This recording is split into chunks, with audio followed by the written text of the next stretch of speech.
விவசாயிகளின் கூட்டுறவு கடன்கள் தள்ளுபடி தொடர்பாக திமுக ஆட்சியின் போது தேசியமயமாக்கப்பட்ட வங்கிகளில் விவசாயிகள் வாங்கிய கடனை தள்ளுபடி செய்யாதது ஏன் என்று முதலமைச்சர் செல்வி ஜெயலலிதா கேள்வி எழுப்பியுள்ளார். மேலும் கூட்டுறவு சர்க்கரை ஆலை தொடர்பாக திமுக உறுப்பினர் ஆதாரமின்றி உண்மைக்கு மாறான தகவல்களை தெரிவிப்பதாகவும் முதலமைச்சர் குறிப்பிட்டுள்ளார்.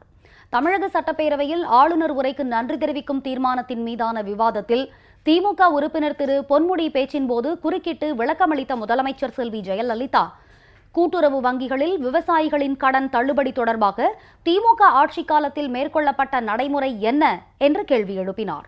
மேலும் முண்டியம்பாக்கம் கூட்டுறவு சர்க்கரை ஆலை தொடர்பாக ஆதாரமில்லாமல் திமுக உறுப்பினர் கருத்துக்களை தெரிவிப்பதாகவும் முதலமைச்சர் குறை கூறினார். தெரியாமல் கேட்கிறேன், திமுக உறுப்பினர் இதற்கு விளக்கம் அளிக்க வேண்டும். முன்பு திமுக இங்கே ஆளுங்கட்சியாக இருந்தபோது ஒரு முறை அவர்கள் விவசாயிகளின் கூட்டுறவு கடன்களை எல்லாம் தள்ளுபடி செய்தார்கள். அப்போது தேசிய வங்கிகளிடம் பெற்ற கடன்களையும் தள்ளுபடி செய்தார்களா? விளக்கம் அளிக்க வேண்டும்.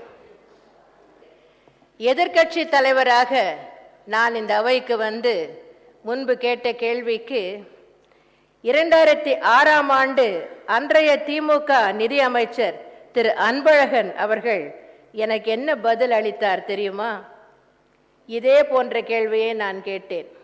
விவசாயிகளின் அனைத்து கடன்களையும் நீங்கள் தள்ளுபடி செய்தீர்களா என்று.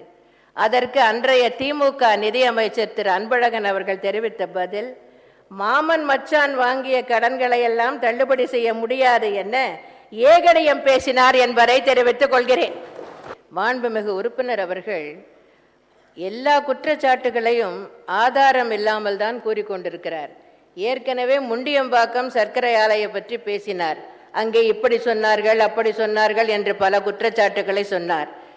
வாய் வழியாக சொன்னதாகத்தான் சொல்லுகிறாரே தவிர அவர்கள் அப்படியெல்லாம் சொன்னார்கள் என்பதற்கு என்ன ஆதாரம்? எழுத்தில் கொடுத்தார்களா?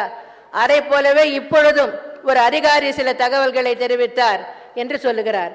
அதுவும் வாய் வழியாக தெரிவித்தார் என்கிறார். இதற்கெல்லாம் என்ன ஆதாரம்? இப்படி ஆதாரம் இல்லாமல் பேசுவதென்றால் பேசிக்கொண்டே இருக்கலாம்.